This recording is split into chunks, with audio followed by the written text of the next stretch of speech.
Este ataque generalizado y denominado ataque tónico, pues empieza con un desorden súbito del tono corporal, lo cual quiere decir que la tensión normal de los músculos está siendo grandemente exagerada. Estas tomas en blanco y negro se llevaron a cabo en una institución especial. Todos los alumnos tienen epilepsia. Por esta razón, ninguno de ellos se sorprende. Cuando James se dirige a su profesora Terry Daly, James sufre súbitamente de un ataque tónico. Ya inconsciente, nunca se da cuenta de su tanto alarmante con el ataque tónico. El efecto tanto es simplemente el resultado de la contracción súbita de los músculos torácicos, forzando los pulmones a expeler el aire.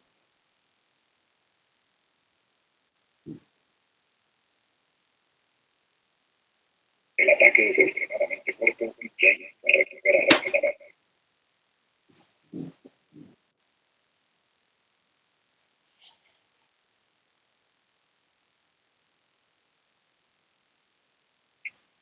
Fíjense lo brusco que puede ser y lo lesivo que puede ser una crisis atónica. El ataque de la naturaleza la súbita reacción de los músculos que la carga pesada. La crisis atónica ocurre de forma extremadamente abrupta. Parado a la izquierda, al momento está esperando intentar suceder al profesor Jack Nelson.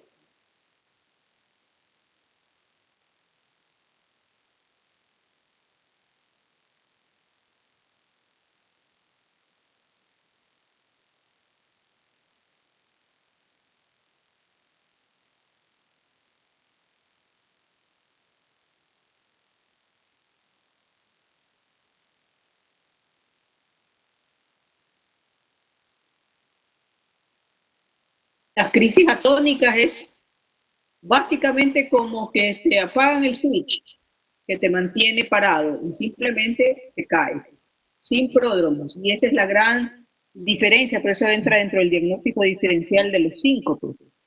En el síncope habitualmente hay un pródromo, hay una sensación de oscurecimiento visual, sientes un poco de malestar estomacal, te pones sudoroso, frío. Recuerden que el síncope más frecuente es el síncope vasodepresor, llamado también en algunos textos vasovagal, donde hay una activación de la vía parasimpática con bradicardia y con hipotensión arterial, y entonces hay una disminución de la oxigenación cerebral de manera transitoria que hace que el individuo pierda el tono postural, y en el momento en que ya se acuesta, está horizontalizado, ya no hay mayor esfuerzo para poder recuperar esa circulación cerebral que le hace falta, que fue transitorio, y el paciente se recupera inmediatamente, abre los ojos inmediatamente.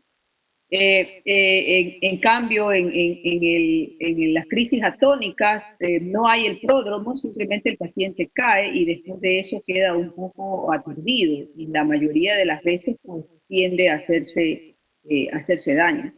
En los síncopes, en cambio, cuando alguien se desmaya, ya sea por un susto, ya sea por presencia de sangre, por un grado de estrés o por aglomeración de gente, esos pacientes sienten que se van a desmayar, uno alcanza a sostenerlos, a auxiliarlos en el caso de que uno esté cerca, e inmediatamente recuperan la conciencia. Por eso es que cuando una persona tiene un síncope, es preferible dejarlo acostado unos cuantos minutos, porque si el ponerlo horizontal ya le permitió recuperar la conciencia porque ya no tiene que el corazón vencer la gravedad, entonces el ponerlo, al sentarlo bruscamente, otra vez puede haber hipotensión arterial y otra vez se puede desmayar. En cuanto a las crisis tónico-clónicas, pues ya les había dicho lo que correspondía a la incontinencia, que es un detalle que no siempre ayuda, porque dependerá de qué tan bien ha estado la vejiga previamente, y la mordedura de lengua, ya le habíamos hablado sobre y el mito que se crea alrededor de esto, de tratar de impedir que alguien se muerda la lengua, cuando eso, en primer lugar, no lo vas a impedir, corres peligro tú y corre peligro el paciente, y en segundo lugar, pues no va a pasar absolutamente nada. Lo peor que puede suceder es que se corte la lengua y que se yugue la lengua y que va a estar con mucho dolor varios días. Y por ahí alguien me preguntó en otro paralelo, ¿y qué pasa si la lengua se corta? Sí, hay ocasiones que el traumatismo de cara a la lengua se corta, pues no, se cose, pues, la lengua es un músculo, se cose y no pasa absolutamente nada. Pero fíjense en este caso, este chico que cae con la convulsión, el, el manejo, el manejo del auxilio en ese momento es simplemente colocarlo de costado para evitar que justamente la lengua se vaya hacia atrás pues, y impida la respiración, para que pueda botar la saliva, para que pueda, en caso de que ha comido, si que vomita, no vaya a broncoaspirar, sostenerle la cabeza para que no se golpee, y esperar a que la crisis continúe su curso.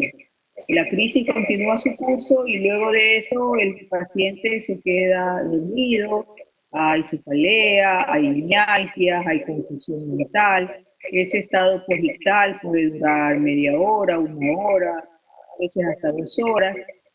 ¿Ya? Y paulatinamente el paciente comienza a normalizarse.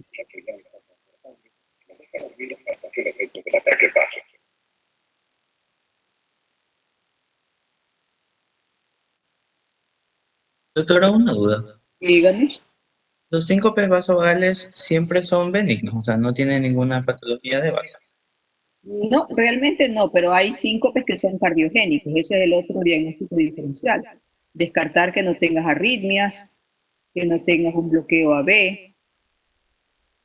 ¿Ya? Entonces, en esos casos ya no son tan benignos.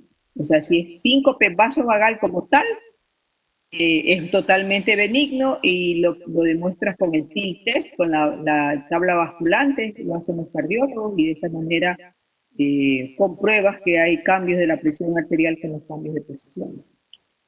Y si está asociado a hipotensión arterial y a hipotensión Ajá, ortostática.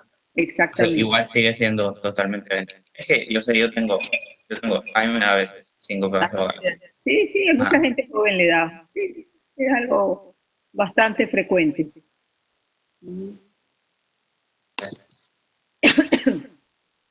Bueno, yo ya les había hablado de los fármacos que también se han descrito como factores gatillo para desencadenar crisis. Recuerden, los niveles supraterapéuticos y subterapéuticos son malos, ambos pueden provocar crisis convulsiva. Hay ciertos antidepresivos como los tricíclicos y el bupropión que producen disminución del umbral de excitación, anfetaminas, opiáceos o cualquiera de esos en ciertas personas predispuestas pudieran provocar una convulsión. Bueno, habíamos hablado pues justamente de los factores gatillo, recordando siempre que el paciente epiléptico tiene 3 principios fundamentales que seguir. El primero es tomar la medicación de manera regular, porque las fluctuaciones de niveles séricos provocan crisis. Los pacientes suelen sentirse, se asustan al principio, y mientras les dura el susto, toman la medicación regularmente. Pero si la persona no tiene una forma de ser disciplinada, pues ya a los 3, 4, 5, 6 meses comienza a sentirse mejor y de pronto se va de viaje y se olvidó las pastillas, y como se olvidó las pastillas en unos días y no le pasó nada, entonces no importa si otro fin de semana también me olvido, y a veces la tomo, a veces no la tomo, a veces no tuve plata para comprarla y no la compré, a veces me olvido, y entonces, y así comienzan a jugar con los niveles séricos y después de un tiempo desencadena la crisis. Ese es el primer punto de principio de vida básico de un paciente que padece epilepsia. De hecho, la recurrencia de las crisis epilépticas en un paciente que padece previamente epilepsia es justamente fallas en la toma de la medicación. El segundo punto es la falta de sueño. El sueño debe tener por lo mínimo, por lo menos 7 horas, tiene que ser regular, tiene que ser de buena eficiencia. Ya los pacientes que comienzan a tener malas noches, ya sea por trabajo, por estudios o por diversión, pues son pacientes que en algún momento podrían desencadenar, tener crisis. Y el otro principio básico es no ingerir alcohol, porque el alcohol no se lleva ni con las convulsiones ni con las medicinas. Hay ciertos tipos de epilepsias, como epilepsias reflejas, en las que las luces intensas e intermitentes pueden desencadenar crisis. Hay una patología que se ve cada cierto tiempo, que se llama esclerosis del hipocampo o epilepsia o esclerosis mesial del lóbulo temporal. Esto ocurre en pacientes que han tenido crisis febriles complejas durante la infancia, que han tenido hipoxia neonatal en el nacimiento, y produce una crisis de inicio parcial que luego puede generalizarse y se acompaña de manifestaciones del lóbulo temporal, con sensación de miedo, de ira, de alucinaciones, de déjà vu. Y esto provoca una crisis que a veces es recurrente y de difícil manejo. La resonancia magnética suele presentarse una hiperintensidad en la región del hipocampo y el electroencefalograma muestra descargas focales en el hipocampo. Esta esclerosis mesial del lóbulo temporal o esta epilepsia por esclerosis mesial tiene un buen éxito con el tratamiento quirúrgico. Entonces, la resección de esa porción del hipocampo que está generando crisis a veces ayuda muchísimo, porque son pacientes que toman mucha medicación tratando de controlar las crisis y no las llegan a controlar. Existen otros desórdenes epilépticos, generalmente en niños, que no voy a profundizar en ellos, simplemente para decirles que estos síndromes epilépticos que aparecen en niños que tienen antecedentes de infecciones neonatales o de hipoxia neonatal o madre que tiene un embarazo con complicaciones, estos hacen que tengan unas crisis que son de difícil control, porque son crisis de diferentes tipos. Hay espasmos infantiles, hay neoclonías, hay tónicos clónicas generalizadas y se acompañan de retardo mental y psicomotricidad. Y estos pacientes suelen tener un electroencefalograma que es caótico. Este caos electroencefalográfico también se llama ipsarritmia y es algo característico de estos síndromes epilépticos. Entonces, si tenemos que ir viendo por etapas de la vida, las convulsiones que pueden ocurrir en los neonatos antes del primer mes de vida generalmente están relacionadas con hipoxia neonatal, con hemorragia intracraneal, pacientes que nacen con prematurez, infecciones. Si las crisis empiezan entre el mes y los 12 años, generalmente hay un desorden genético, hay infecciones del sistema nervioso central, hay que pensar en crisis febriles, hay que pensar en trauma. Si las crisis están entre los 12 y los 18 años, hay que pensar en trauma, en tumor, y ahí hay que comenzar a pensar en drogas ilícitas. Si las crisis están entre los 18 y 45 años, hay que pensar, aparte de lo otro, la ingestión de alcohol. Y si las crisis están por encima de 45 años, hay que pensar en tumor, causas metabólicas, alcohol, enfermedad cerebrovascular del Alzheimer. Después de los 50 años, la mayoría de las crisis de primera vez, porque estamos hablando de crisis de primera vez en la vida, generalmente tienen un fondo cerebrovascular. El otro grupo de crisis que también vale conocer es el llamado crisis febriles. Las crisis febriles son un tipo de crisis tónico-clónicas generalizadas que se dan en niños hasta los 5 años de edad, que tienen inmadurez del centro termorregulador del hipotálamo. Y esto es una característica familiar. Generalmente son hijos de padres o madres que también tuvieron crisis febriles en la infancia. Están con una faringoamigdalitis, comienza la fiebre muy, muy alta, 39, 39,5, 40, y el niño convulsiona con la fiebre. Estas crisis febriles, cuando son crisis febriles simples, tienen un buen pronóstico. Pero existe un grupo de crisis febriles que son complejas, en las cuales el inicio no es generalizado, sino que es focal. Los pacientes pueden tener síntomas focales, quedar con un déficit motor, hay una duración mayor, y esos podrían ser aquellos pacientes que van a desarrollar la esclerosis inicial del lóbulo temporal y van a desarrollar epilepsia ya en estado de mayor edad. Por eso es que el término crisis febril como tal es un término que se utiliza hasta los 5 años de edad.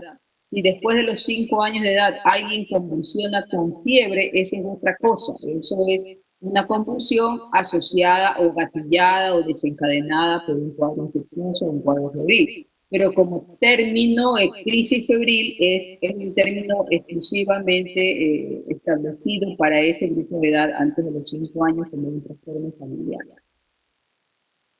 Aquí tenemos las dos, lo que yo les decía hace un momento, la diferencia entre la convulsión y el síncope. En el síncope siempre hay trastornos estereotipados inicialmente. En las crisis generalizadas no hay aviso.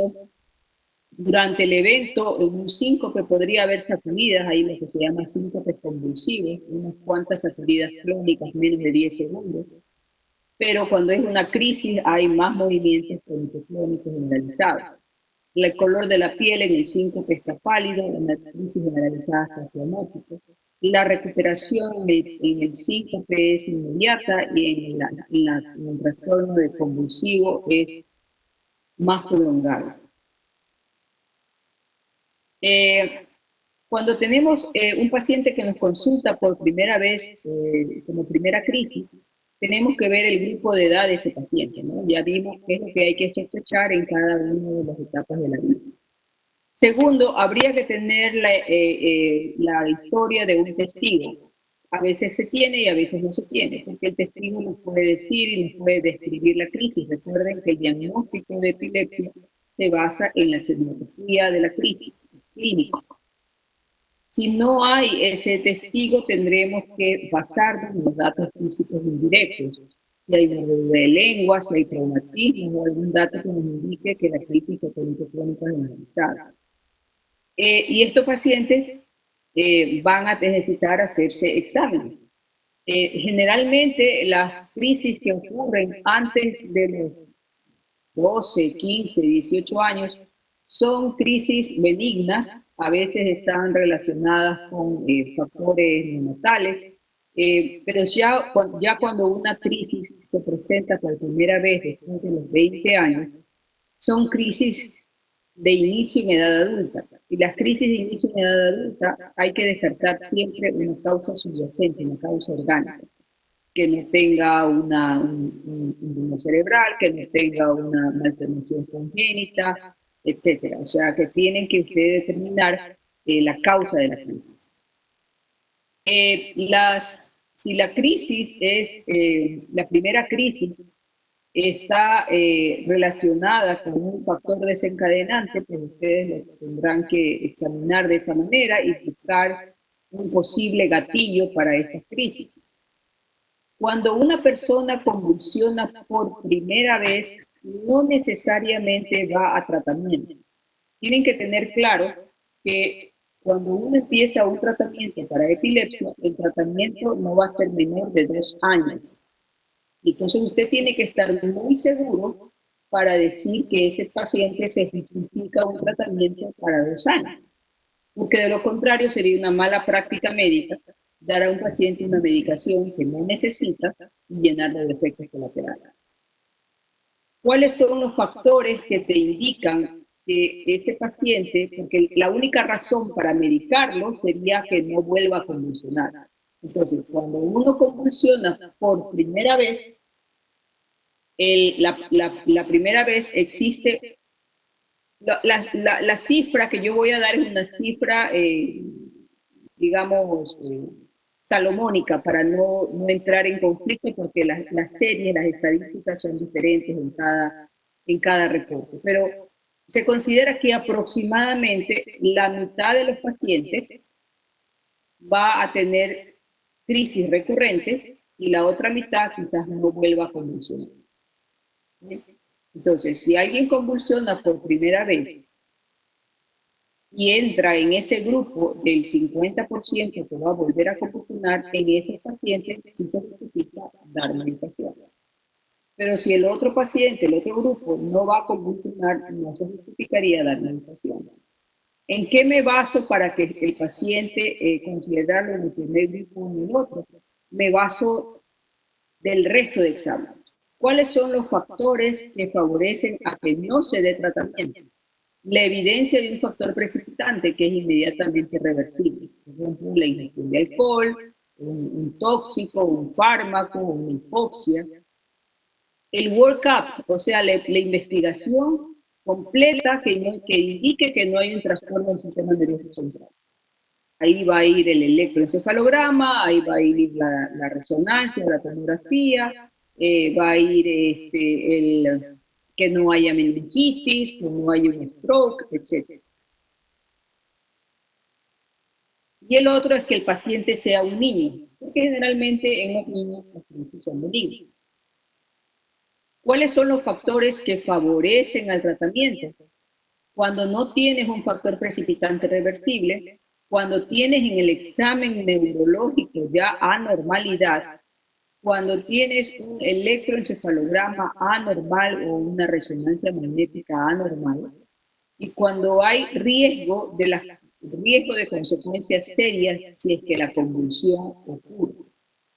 ¿A qué se refiere con esto? Que todo dependerá de la persona. O sea, el tratamiento, la decisión va a ser individualizada. Porque si es una persona de 30 años de edad que convulsiona una sola vez y que tiene su examen neurológico normal, que tiene su resonancia normal y que su electroencefalograma es normal, pero esa persona resulta que trabaja como un guardia nocturno de seguridad, esa persona siempre va a estar supeditada al estímulo que corresponde a la falta de sueño. Y eso va a ser su factor gatillo. Entonces, lo más probable es que esa persona, a pesar de que tiene todo normal, vaya a volver a convulsionar. Y cuando existe esa posibilidad es cuando se decide tomar medicación. El otro dato importante que ayuda a diferenciar en qué grupo o no está es la presencia de las crisis nocturnas. Las crisis nocturnas se consideran que son de inicio focal, ocurren durante el sueño y pueden generalmente evolucionar a una epilepsia con crisis recurrentes. En un examen general, pues habrá que pedir todos los exámenes que ustedes ya saben, bioquímica, hemograma, resonancia, electroencefalograma. Recuerden, el electroencefalograma es una ayuda diagnóstica. Las derivaciones están graficadas con la posición de los electrodos. En el electroencefalograma se va a registrar la actividad eléctrica cerebral. Este es un electroencefalograma totalmente normal, fíjense lo uniforme, lo limpio del trazado, cómo se da a diferencia de este electro de acá que es patológico, donde el registro es una serie de ondas lentas, entre las cuales se entremezclan estas ondas agudas. Aquí igual, aquí hay onda lenta, una onda picuda, otra punta por acá y así sucesivamente. Hay pacientes que pueden tener crisis no epilépticas y esos son pacientes que tienen patologías psiquiátricas.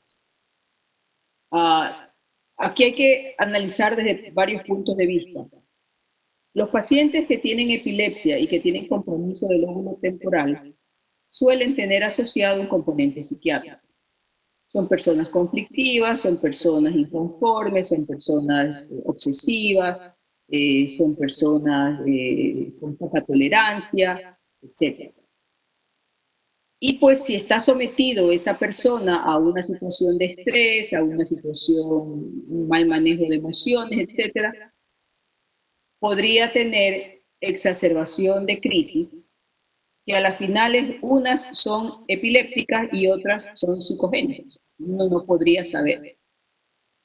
Y entonces, y eso uno lo sospecha cuando en teoría ha tenido un buen control de las crisis y de pronto comienza a haber descontrol de las crisis, la medicación no comienza a funcionar como antes, y las crisis que le repiten o que le refiere el paciente dejaron de ser las clásicas en cuanto a su semiología, son crisis un poquito más elaboradas, el paciente dice que pierde la conciencia, que mueve un brazo, que a veces se desmaya, o sea, a veces los médicos terminamos un poco confundidos y nos podemos, nos podemos tomar en cuenta que a la final ese paciente está haciendo crisis no epiléptica y la única forma de poderlo diferenciar es con un video electroencefalograma.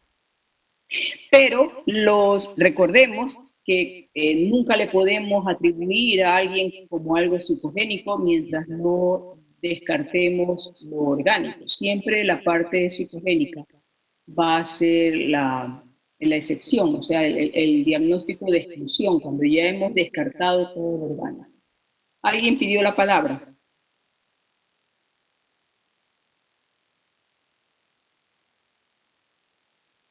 Doctora, una pregunta. En este cuadro diagnóstico se puede, como quien dice, poner a las personas que yo he visto, ¿no? Que están como que en una iglesia y se empiezan a caer y empiezan como que a convulsionar.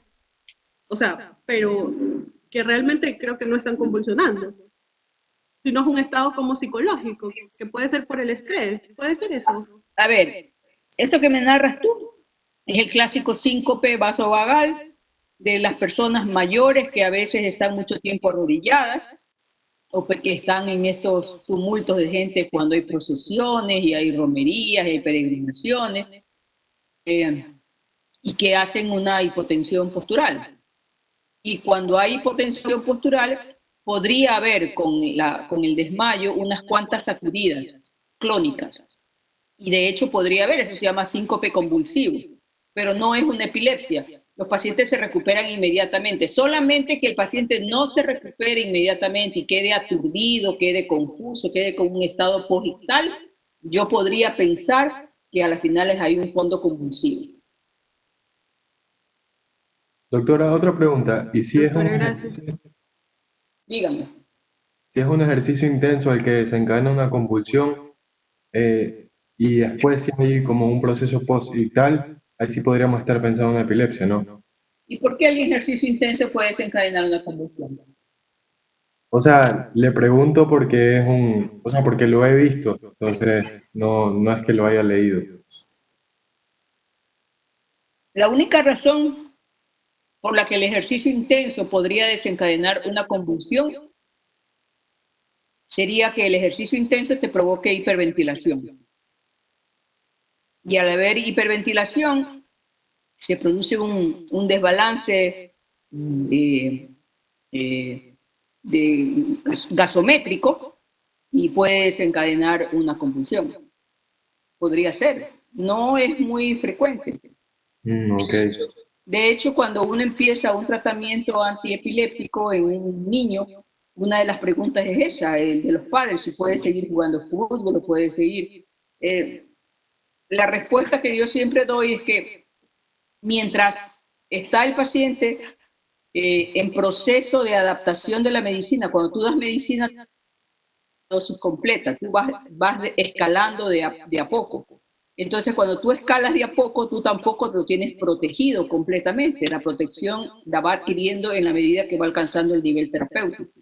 Entonces, durante ese periodo de adaptación, se sugiere que no haga tanto ejercicio por la posibilidad de que vaya a estar hiperventilando o que entre en un tipo de alcalosis respiratoria, ese tipo de cosas que podrían desencadenar crisis, pero nada más. Ya, listo, doctora, gracias. Doctora, una pregunta. Dígame. En el síncope vasovagal, la persona puede cursar con fases tónicas.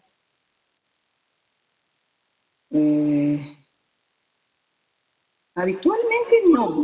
El síncope se produce un estado de relajación. El paciente cae y está totalmente flácido. Si hay una fase tónica, pues habría que pensar que hay un componente epiléptico. Ok, doctor, está bien. Gracias. Una pregunta, en las crisis atónicas, ¿el paciente sí puede cursar por, por fases tónicas también, posteriormente a la caída que haya tenido el paciente? ¿O sacudidas? Si es una crisis atónica pura, no. Pero generalmente esas crisis atónicas, o sea, no es raro tener pacientes con epilepsia que tienen diferentes tipos de crisis. O ya, pero igual sería un indicativo de epilepsia. Claro, no, y la crisis atónica de por sí es un tipo de epilepsia. Ok, ok, doctora, gracias. Entonces, lo que yo quería decirles es que dentro de las evaluaciones necesitamos siempre la resonancia. Por supuesto, pues la tomografía será una opción de urgencia para descartar si es algo agudo, pero actualmente no se concibe a alguien que padezca epilepsia que no se haya hecho una resonancia. Y fíjense este caso de aquí, de una paciente que ya adulta, profesional, haciendo una vida totalmente normal, hace una convulsión. Y producto de la convulsión va a una consulta ambulatoria.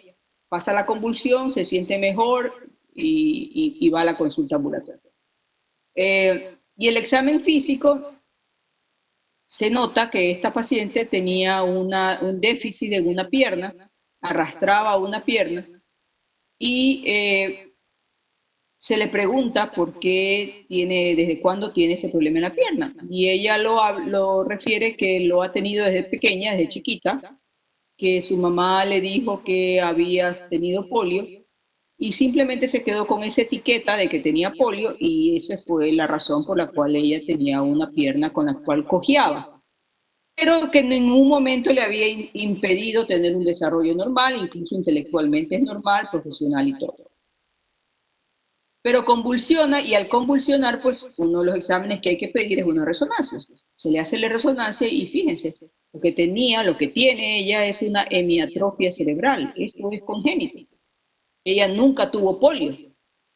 Ella tenía un déficit piramidal por esta hemiatrofia cerebral que es una malformación congénita, que hasta ese momento, afortunadamente, no le había dado mayores síntomas, pero sí le desencadenó una crisis convulsiva.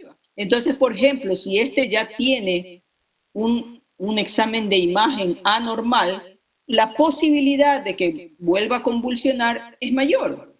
Entonces, ahí sí tengo un criterio que me empuja más a la posibilidad de darle medicina. Como este otro caso de acá, es una esquisencefalia. Este paciente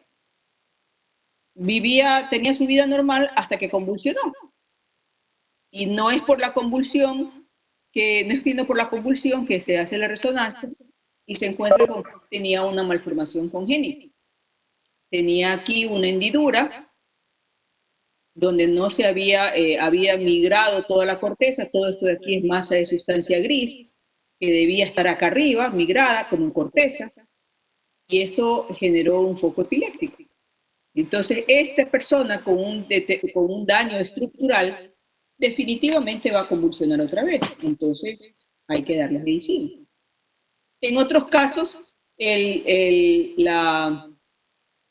trastorno estructural puede ser transitorio, como en este caso un paciente con una neurocisticercosis, que está ahí, el parásito se está muriendo, y que a veces deja una secuela epiléptica y también el paciente necesitará tomar medicina. O este caso de acá, de una paciente que que también hizo una crisis convulsiva y que se le hace la resonancia, una paciente ya mayor, por encima de los 65 años, se le hace la resonancia y nos encontramos con esta sorpresa, un tumor quístico, es un astocitoma quístico por las características de imagen. clínicamente ella había estado bien, entre comillas, pero ya cuando se hace la historia y uno averigua más y más y más, esta paciente resulta que había tenido un periodo que eran de algunos meses atrás en que estaba apática, tenía un poco de irritabilidad, trastornos de conducta, poca iniciativa, se olvidaba de las cosas, se confundía las cosas. Y como era ya una persona mayor, pues pensaban que era un problema emocional o un problema de memoria propia de la edad, etcétera, etcétera, y lo que tenía era un tumor. Entonces, estos casos son pacientes que van a requerir medicación. Doctora, disculpe, Dígame. una pregunta. Y por ejemplo, en aquellos pacientes que no toleran que no toleran bien la medicación, no sé si esté en uso, algo había leído sobre la dieta cetogénica. No sé si se use en este tipo de pacientes y tenga algún La beneficio. dieta cetogénica tiene una buena indicación en la epilepsia en niños, sobre todo. No se sabe exactamente cuál es el mecanismo por el que actúa, pero en las epilepsias de difícil control, la dieta cetogénica ayuda a controlarlas. No es lo único, no es que dejas de tomar medicina, pero parece que el provocar cetosis en el organismo, en ciertos tipos de epilepsias, ayuda a controlarla. Y sí, está descrita, principalmente se lo utiliza en niños. Ya, ok, gracias, doctora. Este bebé está en estatus no compulsivo. A veces puede tener un poquito de movimiento de extremidades, pero se nota claramente que está desconectado del medio. Recuerden que el estatus no compulsivo siempre hay que sospecharlo en aquellos pacientes que no recuperan la conciencia dentro de una unidad de cuidados intensivos o de hospitalización, a pesar de que se han corregido todos los parámetros. Pierde la conciencia y entonces se supone que estaba hiponatrémico, ya le corrigieron el sodio, ya le corrigieron lo otro, pero no recupera la conciencia. Y cuando me refiero a recuperar conciencia, recuerden que no es solamente nivel de conciencia, no es solamente el estado de alerta, tiene que haber conciencia del yo, o sea, tiene que haber un estado de comunicación con el medio, ya sea seguimiento ocular, ya sea obedecer órdenes, ya sea ejecutar órdenes, ¿ya? Entonces, eso siempre hay que sospechar, sobre todo en pacientes en terapia intensiva. Los objetivos del tratamiento, pues básicamente control de las crisis, disminuir los efectos colaterales, recuperar la calidad de vida. Si la primera crisis es no provocada, la decisión de dar tratamiento será individualizada dependiendo del riesgo de recurrencia y analizar el beneficio de tratamiento temprano. El riesgo de recurrencia es mayor en los primeros 2 años y el aumento del riesgo de recurrencia es mayor en los pacientes que tienen lesiones cerebrales activas, que tienen un electroencefalograma epileptiforme, que tienen anormalidades en las imágenes o que tienen crisis nocturnas. Hay que tener en cuenta que los efectos adversos de los fármacos antiepilépticos están entre el 7 y el 31%, lo cual no es despreciable. Entonces siempre hay que tener en cuenta eso cuando uno inicia el tratamiento. El tratamiento de la epilepsia no solamente implica los fármacos antiepilépticos, sino el cambio del estilo de vida, la higiene del sueño, la dieta, el estrés, la interacción con otros fármacos. Los fármacos antiepilépticos tienen un mecanismo de acción sobre el mismo aspecto bioquímico de la bomba de sodio-potasio, los canales de calcio, los canales de sodio. Potencian el GABA o inhiben el glutamato, entonces en diferentes sectores de este trastorno de despolarización podrían actuar los diferentes fármacos antiepilépticos.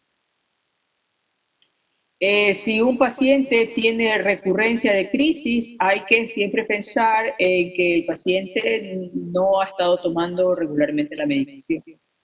Si a pesar de que el paciente le garantiza que sí ha estado tomando la medicación y usted puede hacer, hay fármacos que se puede hacer niveles séricos, hay fármacos que no. Si el fármaco que está usando sí se traduce con niveles séricos, pues el nivel sérico le va a ayudar a tomar una decisión si el paciente está con niveles infraterapéuticos o por lo contrario está supraterapéutico. Sin embargo, siempre el problema con los niveles séricos es que te da un valor numérico y a veces el valor numérico llega a confundirnos o a veces no tenemos la certeza de que esté bien hecho el examen. Generalmente debería hacerse el examen en ayunas sin haber tomado el fármaco desde el día anterior para poder determinar el nivel sérico. Siempre hay que tener en cuenta que hay que tratar al paciente y no el valor de laboratorio. Hay casos de epilepsia de difícil control que son refractarias al tratamiento y esas se llaman las fármacos resistentes cuando ya con 2 drogas al mismo tiempo y en las dosis terapéuticas posibles no se logra controlar la crisis. En esos casos se requieren métodos más agresivos, en el caso de los niños sobre todo, callosotomía, hemisferectomía, lobectomía, que lo que hacen es disminuir la crisis porque son niños que ya tienen una muy mala calidad de vida solamente con su retardo y encima de eso estar convulsionando a cada rato. En otros casos, cuando hay epilepsias así refractarias, habrá que hacer cirugía, ya sea con estimulación del nervio vago o cirugía de estimulación cerebral profunda, o a veces con radiocirugía estereotáctica sobre algún foco epiléptico. Eso ya implica otro equipo de manejo entre cirujanos y neurólogos epileptólogos. Los fármacos antiepilépticos hay de muchos tipos, hay de amplio espectro y de espectro reducido. Cada vez salen nuevos fármacos, cada vez salen fármacos con un perfil mejor. De lo más importante de todos los fármacos, lo que yo necesito que ustedes sepan es que todos tienen efectos colaterales y de los fármacos que tienen menos efectos teratogénicos son la lamotrigina y el levetiracetam. Y el que más efectos teratogénicos tiene es el valproato. De hecho, el valproato es una excelente medicina antiepiléptica, se lo utiliza para crisis generalizadas, para crisis de ausencia y se lo utiliza como profiláctico de migraña. Pero el valproato hay que tener mucho cuidado cuando se receta en una mujer en estado fértil, que si no tiene las precauciones de no salir embarazada, el tomar valproato tiene una altísima posibilidad de tener efectos teratogénicos, que son básicamente defectos del tubo neural, principalmente mielomeningocele o espina bífida. Cuando una persona está tomando valproato, tiene la obligación de cuidarse y no salir embarazada. De lo contrario, pues va a tener problemas y ustedes bien saben que cuando una persona conoce que está embarazada, sabe por el examen que se hace, ya tiene por lo menos unas 4 semanas de embarazo y ya en esas primeras 4 semanas ya el tubo neural comenzó a formarse. Todos los fármacos antiepilépticos tienen acción sobre la cognición. Eso significa que los pacientes suelen tener ciertas fallas cognitivas, hay pacientes que se quejan que se ponen un poco más lentos, que la somnolencia, que no están muy ágiles mentalmente, que no pueden concentrarse bien. Entonces, en esos casos, pues habrá que ir balanceando qué es mejor riesgo versus beneficio. El beneficio siempre se da en función de quitar las crisis. Los efectos cognitivos, salvo que sean muy severos e insuperables, pues obligarían pues, a cambiar fármacos. Pero recordemos que cambiar fármacos también implica que no podemos suspender bruscamente el fármaco y que cuando uno decide cambiar un fármaco tiene que irlo bajando lentamente mientras se introduce lentamente el otro. Entonces va a haber un periodo en que ni el uno va a estar en dosis terapéuticas ni el otro también. Entonces siempre en los cambios de fármacos podría haber descontrol de crisis. Pero generalmente en el aspecto cognitivo, la mayoría de los pacientes se adapta. Se adapta porque de alguna manera tú tienes recursos para entrenar tu cerebro a otra forma de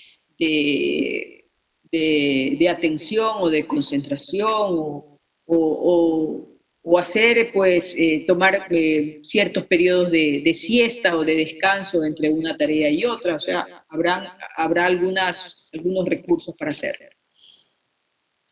En cuanto a los deportes y a las actividades físicas, la conducción de vehículo no está recomendada en los pacientes que inician tratamiento antiepiléptico. Como les decía hace un momento, la medicina no se la da de buenas a primeras en toda su dosis, sino que se va escalando paulatinamente. Durante ese proceso de escalamiento, el paciente no está protegido. Y si tú no estás protegido, puedes en teoría convulsionar. Y ese proceso de escalamiento y de protección se alcanza recién al primer mes. Entonces, dependiendo de la capacidad del individuo de ser una persona razonable, de la cultura, de las leyes. En otras partes, en Estados Unidos, por ejemplo, la restricción de conducción vehicular varía entre los estados. Hay estados que les dicen 3 meses, hay otros que dicen 6 meses, hay estados que dicen 1 mes. Yo habitualmente recomiendo durante los 3 primeros meses no conducir vehículos, hasta tener la certeza de que no va a haber recurrencia de crisis.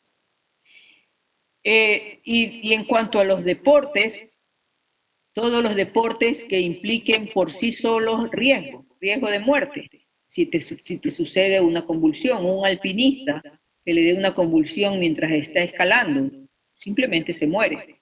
Un buzo que le dé una convulsión mientras esté buceando en el fondo del mar, simplemente se muere. Un nadador que esté nadando en el mar solito, en su barco, en su yate, y se lanzó al mar, le da una convulsión y se muere. O sea, así de sencillo.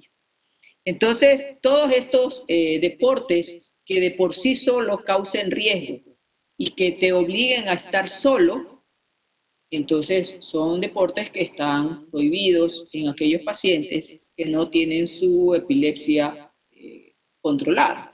Y aun cuando en los controladas ya es una decisión personal. Y finalmente en el embarazo, la presencia de que una mujer sea epiléptica no contraindica que pueda salir embarazada. El principio básico es que más daño hace la convulsión que la medicación antiepiléptica en una mujer embarazada. Ese es el principio básico. Pero lo ideal y lo responsable, porque aquí viene de responsabilidad personal y nosotros como médicos tenemos que instruir a nuestros pacientes, es que si alguien padece epilepsia y quiere salir embarazada, tiene que planificar el embarazo. Nada que me olvidé de la pastilla y entonces salí embarazada. No, eso es irresponsable. Alguien que padece epilepsia tiene que prepararse por lo menos con 1 año antes de salir embarazada. La frecuencia de teratogenicidad es mayor en quien toma antiepilépticos, es mayor en quien tiene historias familiares de teratogenicidad, que uno tenga familiares con labio leporino, con paladar hendido, con coartación de aorta, etc. Y está en relación también con disminución de los niveles de ácido fólico. Entonces, si alguien va a salir embarazado, desde 1 año antes yo comienzo a tomar ácido fólico y comienzo a prepararme para poder llegar al embarazo, si es posible sin medicación. A las finales ya tengo 2 años tomando medicinas y 2 años que no he convulsionado tengo mis exámenes normales, tomografía, resonancia, electro, examen neurológico normal, etc. Tengo un gran chance de curarme y entonces espero curarme y mientras no salga de las medicinas no salgo embarazada. Pero si la circunstancia es diferente, que la mujer ya tiene 36 años, que ya tiene poco tiempo para salir embarazada y que la medicación definitivamente no la puede dejar porque si no convulsiona, entonces tiene con mayor responsabilidad tiene que prepararse. Y prepararse implica no solamente tomar el ácido fólico, sino comenzar en contacto con su médico a tratar de tomar la mínima dosis posible que le controle las crisis o cambiar la medicación desde algo que le va a provocar teratogenicidad a algo que no le va a provocar o que tenga el mínimo riesgo de teratogenicidad, como es la lamotrigina o el levetiracetam. Si una paciente sale embarazada y está tomando ácido valproico, tiene un alto índice de traer un bebé con malformaciones congénitas. Las crisis durante el embarazo podrían incluso aumentar en frecuencia y eso ocurre por varios factores.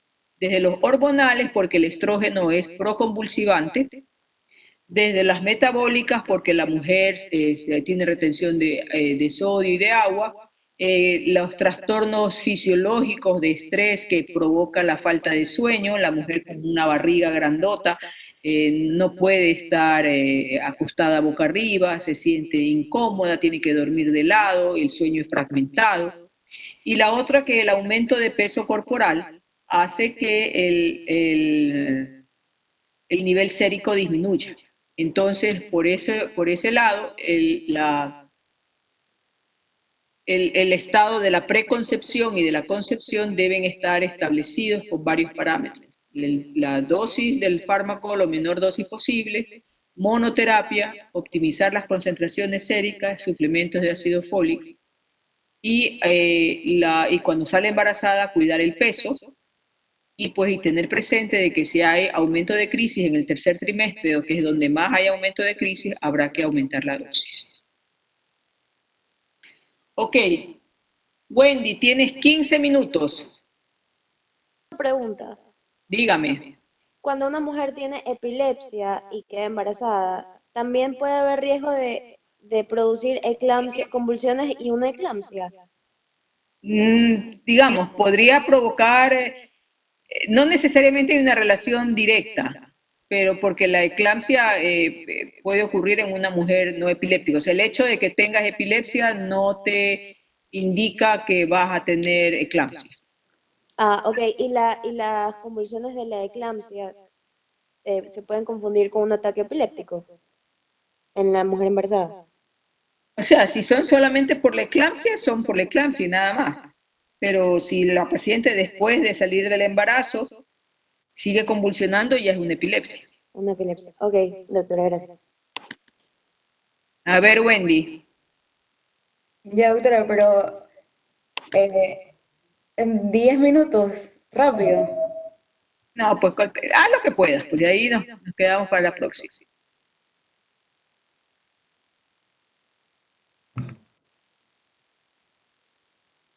A ver. Eres una mujer gineconeuróloga.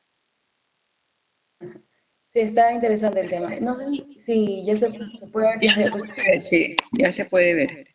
Listo. Bueno, es la continuación prácticamente de lo que usted estaba hablando ya, doctora.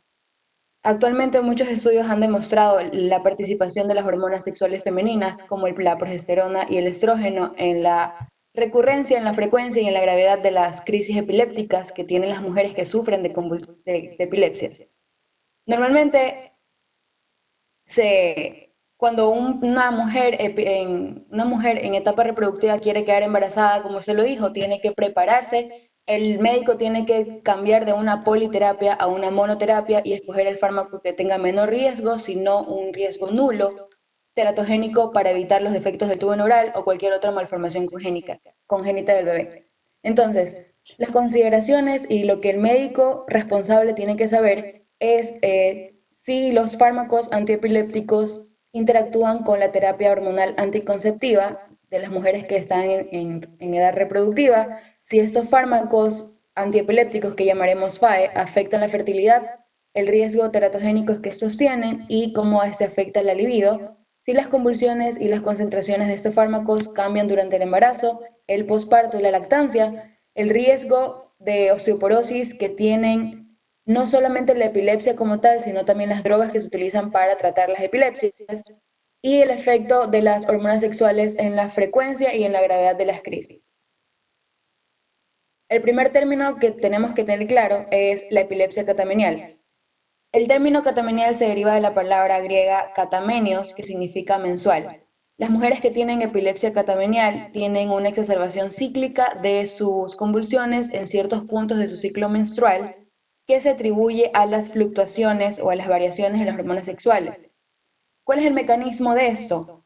Las variaciones de estrógeno y de progesterona, como lo indiqué, varían a lo largo de todo el ciclo menstrual. Sobre todo, el responsable aquí es el aumento de los estrógenos en momentos determinados a lo largo del ciclo. Se cree que 1/3 de las mujeres que tienen epilepsias catameniales. ¿Y cómo se diagnostica eso? Se le pide a la paciente que lleve un registro por 3 meses o por 3 ciclos menstruales, un registro de sus convulsiones y un registro de su periodo ovulatorio y de su periodo menstrual. Si 2 o más convulsiones ocurren durante uno de estos periodos anteriores, tenemos confirmado el diagnóstico de epilepsia catamenial. Existen 3 patrones. El C1, que es caracterizado por un aumento de la frecuencia de las convulsiones alrededor de 3 días antes a 3 días después del periodo menstrual, comparado con el resto del ciclo. Este es el patrón perimenstrual o el patrón C1. El patrón C2 o el periovulatorio ocurre en unos días antes y unos días después del periodo ovulatorio. Y aquí hay una mayor frecuencia de estas crisis en comparación con el resto del ciclo. Y el patrón C3 o el patrón que ocurre a lo largo de toda la fase lútea, aquí la frecuencia de las convulsiones son mucho más altas, alrededor del día 10 del ciclo menstrual, del primer ciclo menstrual, perdón, de un periodo ovulatorio hasta el día 3 del periodo ovulatorio del siguiente mes. ¿Cuál es el mecanismo de estas epilepsias? Primero, para entender la fisiopatología y lo que ocurre aquí, estableceremos lo siguiente. Los estrógenos se los considera sustancias proconvulsivas y la progesterona se la considera una sustancia anticonvulsiva. Es decir, que aquí el principal causante de las crisis epilépticas es el estrógeno. ¿De qué manera? El estrógeno aumenta la densidad de las espinas dendríticas y las sinapsis excitadoras del hipocampo, potenciando la neurotransmisión. Y es por esa razón que las mujeres que están en terapia anticonceptiva hormonal, o sea, están tomando anticonceptivos orales, tienen una mayor probabilidad de recurrencia de estas crisis debido al contenido de los estrógenos. Y por eso es que las mujeres que usan estos anticonceptivos tienen 4.5 veces más veces de tener crisis epilépticas que las mujeres que no toman, que las mujeres que sufren de epilepsias que no toman anticonceptivos orales. También se ha estudiado la hormona antimuleriana, que es un medidor de reserva folicular de los ovarios. Sin embargo, los estudios de esta hormona no son concluyentes, solamente se ha demostrado que los niveles de esta hormona en mujeres que tienen crisis epilépticas son menores. Y esto es lo que nos lleva a pensar que tal vez sea un factor protector para las mujeres que tienen niveles altos, porque estas mujeres que tienen niveles altos tienen menos recurrencia de crisis. Sin embargo, como lo indiqué, los estudios no concluyen nada, solamente es algo que se piensa. Estas drogas y también las convulsiones como tal afectan el eje hipotalámico, pituitario, ovárico y la epilepsia. Como sabemos de la fisiología de este eje, el hipotálamo secreta la hormona liberadora de gonadotropinas para que la adenohipófisis secrete LH y FSH y así los ovarios secreten estrógeno para que se dé la ovulación. Posteriormente ocurre la formación del cuerpo lúteo para que se secrete progesterona. Bueno, entonces todo esto que normalmente ocurre fisiológicamente, se va a ver alterado por las epilepsias como tal y por las drogas como efecto secundario. Las descargas que ocurren en la epilepsia alteran las estructuras cerebrales como el sistema límbico, la amígdala, el hipotálamo, la pituitaria. Y también ciertas drogas, especialmente los que son las drogas antiepilépticas inductores de enzimas, que es un subgrupo de todas las drogas que se utilizan, alteran el metabolismo de las hormonas sexuales y de las hormonas tiroides, contribuyendo así a la desregulación de este eje. Y esta desregulación es lo que produce sintomatología de las pacientes. Tienen amenorrea, dismenorrea y periodos menstruales extremadamente largos o extremadamente cortos, esterilidad, bueno, y entre otros que más adelante les voy a explicar. ¿Cuál es el tratamiento de la epilepsia catamenial? No se ha aprobado ningún tratamiento específico, no se ha estudiado ningún fármaco para poder decir con seguridad que este fármaco, un fármaco específico, es 100% útil en este tratamiento, por lo que la FDA no aprueba nada. Se ha utilizado la acetazolamida, es un fármaco que se ha estado utilizando en los últimos 50 años y es uno de los más seguros. También se puede utilizar ciertas benzodiazepinas como el clonazepam y clobazam. Estos fármacos actúan de la siguiente manera. Estos fármacos son moduladores alostéricos positivos del receptor GABA-A. Entre los efectos secundarios más conocidos, sobre todo del clobazam, están sedación y depresión. También se puede utilizar el acetato de medroxiprogesterona, que es una progestina sintética. Como ya lo indiqué, la progesterona es un factor anticonvulsivo, entonces es como un análogo de la progesterona. Se lo utiliza aproximadamente en 150 miligramos cada 3 meses para reducir la exacerbación de las convulsiones, y el efecto secundario más conocido y el más grave de este fármaco es el aumento de la probabilidad de que la mujer desarrolle osteoporosis. Y además, si una mujer está tomando esto y quiere quedar embarazada, tiene que suspender el fármaco, esperar un año y ahí contemplar la posibilidad de embarazarse, porque igual no solamente está tomando esto, sino otros fármacos que normalmente son teratogénicos. Es por eso que es importante, como lo indiqué, que el doctor considere reducir la dosis y reducir la polifarmacia de la mujer, es decir, tratar a la mujer y cambiarla a un tratamiento de solamente un fármaco, y que ese fármaco sea lo menos teratogénico posible. Bueno, este algoritmo es el que se sigue para poder tratar la epilepsia catamenial. Primero tenemos que confirmar 100% que se trata de una epilepsia catamenial. Como ya les dije, le decimos a la mujer que anote lleva un diario, un registro de las crisis convulsivas y de su periodo ovulatorio y de su periodo menstrual. Luego, una vez que ya tenemos el diagnóstico y estamos 100% seguros de que se trata de una epilepsia catamenial, podemos utilizar una de las 5 opciones aquí a continuación. Podemos usar progesterona, podemos usar progestina sintética, que es un análogo, la acetazolamina, el clobazam o incrementar la dosis levemente de las drogas que la mujer ya debería estar tomando para evitar estas crisis. Bueno, entre los trastornos reproductivos... Vamos a dejarlo ahí, Wendy. Fíjate bien en qué diapositiva te quedaste. Quiero preguntar quién no ha expuesto. Yo, doctora, yo no he expuesto. Yo, doctora. Yo, doctora. Yo, doctora. También, doctora. A ver, deme nombres. Jaramillo Salta. ¿Cómo te llamas, Jaramillo? María Paz. María Paz Jaramillo. María José Silva, doctora. Liliana Delgado también, doctora. Pinargote. Génesis Pinargote. Ya, hasta ahí nomás. María Paz Jaramillo, Liliana Delgado, ¿quién más? María José Silva. María José Silva, ¿y quién más? Génesis Pinargote. No. ¿O quién? No sé. Génesis Pinargote. Bueno, Ya no peleen, que para todos hay. Igual tienen el otro parcial, que será en el siguiente ciclo. ¿Qué se ríen? Eso, doctora. ¿Por qué se ríen? ¿En serio?